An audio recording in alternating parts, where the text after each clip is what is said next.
Hello students, welcome to Aishwarya's academy. So students, आज का मेरा टॉपिक बेस्ड है इशू ऑफ शेयर्स के ऊपर। मतलब अभी मैंने आपको काफी शेयर्स के बारे में बता दिया है, कितने टाइप के शेयर्स होते हैं, कंपनी शेयर्स क्यों इशू करती है। एक बार मैं फिर से रिपीट कर लेती हूँ, कंपनी क्यों शेयर्स इशू करती है? अपना कैपिटल इंक्रीज करने के लिए, क्योंकि कंपनी इतनी केपेबल नहीं होती कि वो इतने करोड़ों रुपए इन्वेस्ट कर सके। वो कर सकती है लेकिन किसी हद तक। तो और हमारी कैपिटल इंक्रीज करने के लिए हम नॉर्मल जनरल पब्लिक को बोलते हैं कि आप आइए, हमारे कंपनी के शेयर्स कलेक्ट कीजिए, परचेज कीजिए और हमारे कंपनी के ओनर्स हो जाइए। इसीलिए हम शेयर्स इशू करते हैं कि हमें अपने कंपनी का कैपिटल इंक्रीज करना है। मैंने पहले भी आपको बताया है, कंपनी दो टाइप के शेयर्स इशू करती है। कंपनी दो टाइप के शेयर्स कौन से इशू करती है? एक करती है प्रेफरेंस शेयर्स, एक करती है प्रेफरेंस शेयर्स, दूसरा करती है इक्विटी शेयर्स।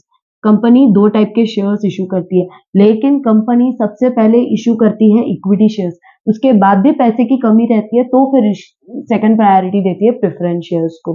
ठीक है। और कंपनी शेयर्स के ऊपर क्या देती है? डिविडेंड देती है। मतलब पब्लिक के पास डिविडेंड एज अ इनकम जाएगा। मतलब जो भी उन्होंने इन्वेस्ट किया होगा उसके ऊपर इनकम मिलेगी उनको, डिविडेंड, जिसको हम इंटरेस्ट बोलते हैं, लेकिन कमर्शियल लैंग्वेज में, कंपनी के कॉर्पोरेट लैंग्वेज में उसको क्या बोलते हैं? डिविडेंड। ठीक है। अभी नेक्स्ट, कंपनी जब शेयर्स इशू करेगी, कंपनी जब भी शेयर्स इशू करेगी उसके तीन चांसेस होते हैं। परचेज करने वाली पब्लिक के ऊपर कंपनी के पास तीन चांसेस होते हैं। सबसे पहला होता है फुल सब्सक्रिप्शन। सबसे पहला क्या होता है? Full subscription. सेकंड होता है ओवर सब्सक्रिप्शन।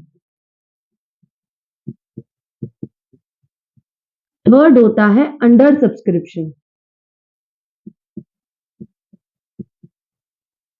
अभी कंपनी जब भी शेयर्स इशू करेगी उसके तीन पॉसिबिलिटीज होती है। तीन पॉसिबिलिटीज कंपनी सोच के चलती है कि तीन पॉसिबिलिटीज हो सकती है। वो तीन पॉसिबिलिटीज क्या है? पहला है फुल सब्सक्रिप्शन। इसका एग्जांपल, फुल सब्सक्रिप्शन का एग्जांपल दे रही हूँ। सपोज कंपनी ने इशू किए 1000 शेयर्स, ठीक है, और पब्लिक ने खरीदे भी कितने? पब्लिक ने परचेज भी कितने किए? 1000 शेयर्स। तो ये क्या हो गया? Full subscription. मतलब मैंने जितने इशू किए थे उतने ही मैंने क्या किए हैं, मेरी पब्लिक ने, मेरे कंपनी शेयर होल्डर्स ने परचेज किए हैं। तो ये हो गई फुल सब्सक्रिप्शन। ओवर सब्सक्रिप्शन का एग्जांपल, ओवर सब्सक्रिप्शन का एग्जांपल क्या है? कंपनी ने 1000 शेयर्स इशू किए हैं। कंपनी ने 1000 शेयर्स इशू किए हैं। मैं एग्जांपल दे रही हूँ। कंपनी सपोज इशू कर रही है 1000 शेयर्स, ठीक है। समझो वो नामचीन कंपनी है, नेम एंड फेम वाली कंपनी है, गुडविल वाली कंपनी है। तो ऐसे में क्या होता है, पब्लिक उनके पीछे भागती है कि ये शेयर्स इशू करें, हम खरीदे। तो ओवर सब्सक्रिप्शन हो जाती है। मतलब पब्लिक परचेज करना चाहती है उसको 2000 शेयर्स।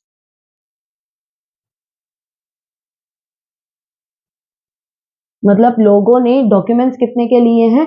2000 शेयर्स के। तो फिर क्या हो जाएगा? ये ओवर सब्सक्रिप्शन। मतलब इशू वैल्यू से ये ज्यादा हो गई, तभी इसको बोलते हैं ओवर सब्सक्रिप्शन। अभी under subscription. Under subscription, company ने इशू किए 1000 शेयर्स, सॉरी, कंपनी ने इशू किए 1000 शेयर्स, ठीक है। पब्लिक परचेज कर रही है उसको सपोज 800 शेयर्स। कंपनी ने कितने इशू किए थे? 1000 शेयर्स। और पब्लिक ने कितने परचेज किए? 800 शेयर्स। तो 200 शेयर्स क्या हुए मेरे? ऐसे ही पड़े हैं। तो इसको बोलते हैं अंडर सब्सक्रिप्शन। अभी तीन पॉसिबिलिटीज होती है कंपनी की: full subscription, under subscription and over subscription. Full subscription क्या है? जिसमें कंपनी जो शेयर्स, जितने शेयर्स इशू करती है उतने ही लोग परचेज करते हैं, उसे बोलते हैं फुल सब्सक्रिप्शन।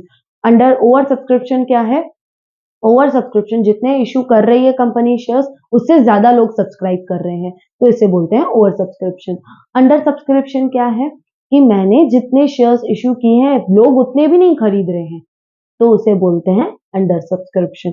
अभी देखते हैं कंपनी कितने वैल्यूज पे अपने शेयर इशू करती है। कंपनी कभी भी तीन वैल्यूज पे अपने शेयर इशू करती है: at par, at discount and at premium. Company 3 values में अपने शेयर इशू करती है, यहाँ पार पे, यहाँ डिस्काउंट पे या प्रीमियम पे। मैंने डिस्काउंट एंड प्रीमियम की स्पेशली एक वीडियो बनाई है, एक रील बनाई है, आप मैं डिस्क्रिप्शन में डाल दूंगी, आप उसे चेक कर लेना कि डिस्काउंट की वैल्यू क्या होती है, प्रीमियम की वैल्यू क्या होती है एंड पार की वैल्यू कैसे कैलकुलेट करते हैं। अभी यहाँ पे 10 रुपीज की पार वैल्यू है, ये डिस्काउंट है तो फिर इसकी 8 रुपीज की वैल्यू है, ये 12 रुपीज की वैल्यू है। ये जो मैं वीडियो लिंक डालूंगी आपको समझ में आएगा कि कैलकुलेशन कैसे होगा, 8 एंड 12 कैसे आएगा। डिस्काउंट हमेशा लॉस पे होता है, प्रीमियम हमेशा इनकम पे होता है, ठीक है। लेकिन अभी कंपनी जब भी शेयर्स इशू करेगी तो उसकी अकाउंटिंग ट्रीटमेंट तो करनी पड़ेगी ना कंपनी को, जर्नल एंट्रीज तो मेंटेन करके चलनी पड़ेगी ना कंपनी को। तो ऐसे में क्या होता है, कंपनी वो अपनी जो भी एंट्रीज है उसका एक फॉर्मेट क्रिएट करती है, उसके एक स्टेप्स क्रिएट करती है अपनी जर्नल एंट्रीज के, कि हमें कौन से स्टेप्स में कौन से इंस्टॉलमेंट में अपनी पब्लिक से पैसे खरीद लेने हैं, ठीक है। सपोज अगर जो एक पर्सन ने 1000 शेयर्स परचेज किए हैं मेरे कंपनी के, एक शेयर की वैल्यू 100 रुपए है, तो वो मुझे कितने देने वाला है, 1 लाख रुपए।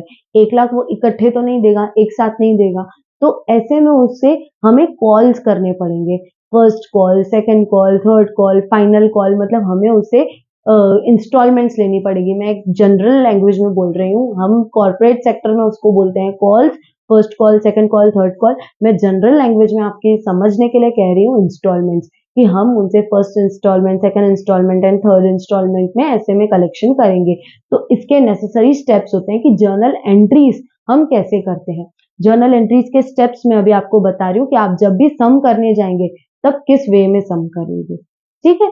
इसके एंड तक बने रहे। क्या स्टेप्स हमें अकाउंटिंग एंट्रीज करनी है, जर्नल एंट्रीज करनी है, तो उसके लिए कंपनी कौन से स्टेप्स फॉलो करती है। सबसे पहला स्टेप जो कंपनी फॉलो करती है, एप्लीकेशन मनी रिसीव्ड। जो हमारे कंपनी के शेयर्स परचेज करना चाहते हैं वो पैसे देंगे ना मुझे, तो मेरे पास पैसे आएंगे, हमारे अकाउंट में पैसे आएंगे। बैंक अकाउंट डेबिट, मेरे पास मेरे कंपनी में पैसे आ रहे हैं इसीलिए bank account debit. To share application account, कि किसकी इनकम है, मुझे एप्लीकेशन की, वो इनकम का नाम लिख रही हूं मैं। Step 2, application money, application money transferred to allotment, oh sorry, share capital account. अभी जो भी मुझे पैसे मिलेंगे वो कैपिटल में ट्रांसफर करूंगी ना, जो भी मुझे पैसे मिलेंगे वो मैं शेयर ट्रांसफर करूंगी ना, तभी एप्लीकेशन मनी ट्रांसफर करते हैं शेयर कैपिटल में। अभी इसकी एंट्री क्या हो जाएगी, शेयर कैपिटल को क्रेडिट किया था, अभी करूंगी debit, share application account debit, share application account debit, क्योंकि ये अकाउंट मैं अभी निल कर रही हूँ। 2, मेरा कैपिटल इंक्रीज होगा इसीलिए कैपिटल को क्रेडिट करूंगी।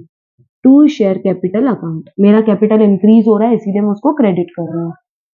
Step 3, allotment on shares.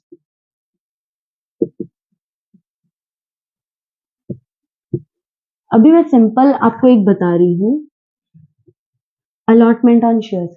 मेरे पास मेरे जिस भी पब्लिक ने शेयर परचेज किए होंगे मैं उनको अलाउड करूंगी, अलॉट मतलब अलाउड करूंगी कि आप मेरे कंपनी के शेयर्स परचेज कर सकते हो।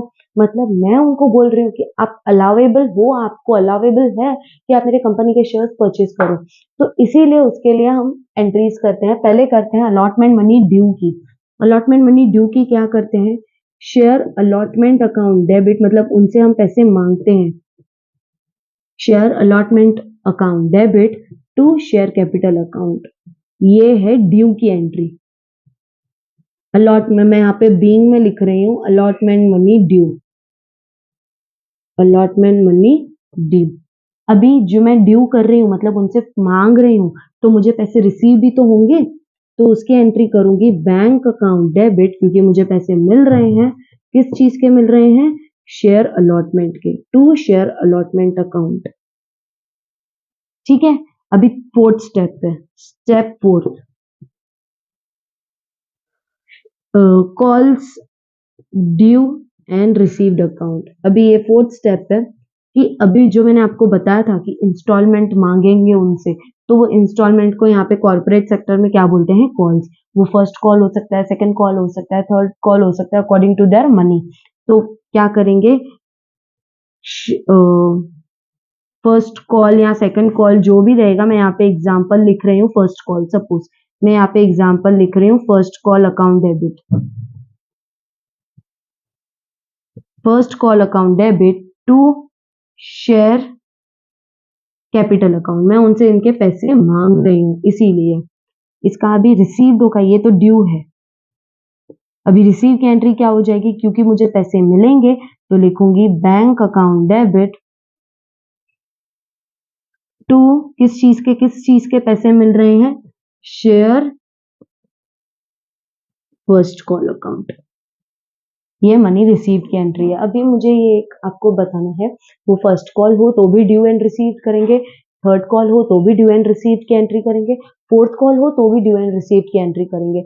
यहाँ ऐसे भी लिखा आ सकता है first call, second call and third and final call. मतलब जितने भी कॉल्स होंगे उन सब की हमको ड्यू की भी एंट्री करनी है, रिसीव की भी एंट्री करनी है। क्लियर है। अभी मैं इससे रिलेटेड आपको एक बेसिक सम करवाने वाली हूँ कि आपको क्वेश्चन समझ में आ जाए कि बेसिक एकदम जीरो लेवल का बेसिक सम कैसे करते हैं। एकदम बेसिक सम है कि company issues 1000 equity shares of ₹10 each, उसमें से ₹2 है एप्लीकेशन मनी के, 4 रुपए है अलॉटमेंट के और 4 रुपए है फर्स्ट कॉल के। हमें इसकी जर्नल एंट्रीज दिखानी है। ठीक है। अभी इसकी फर्स्ट स्टेप मैंने आपको क्या बताया था, आप अभी बहुत बड़े स्टूडेंट्स और बच्चे हो गए हो, आपको पता है जर्नल के कॉलम्स क्या क्या होते हैं, date, particulars, LF, debit amount, credit amount. ठीक है। अभी मैं नॉर्मल जर्नल एंट्रीज कर रही हूँ।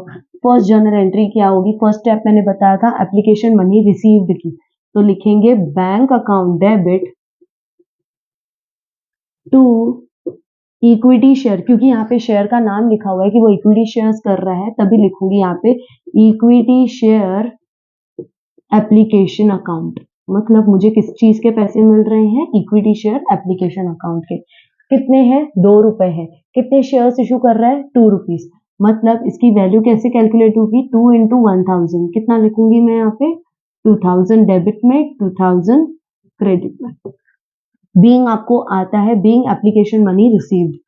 Second allotment money, sorry my mistake, application money को ट्रांसफर करेंगे अलॉटमेंट में, तो लिखेंगे इक्विटी शेयर, क्योंकि मैंने आपको बताया कि मुझे ये वाला अकाउंट नील करना है, तो इसको क्रेडिट किया था, अभी डेबिट करूंगी। Equity share application account debit to equity share capital account. 2000 का अमाउंट, 2000 डेबिट में, क्रेडिट में क्या था, 2000 अभी डेबिट में लिखूंगी। थर्ड अलॉटमेंट मनी ड्यू की एंट्री करूंगी।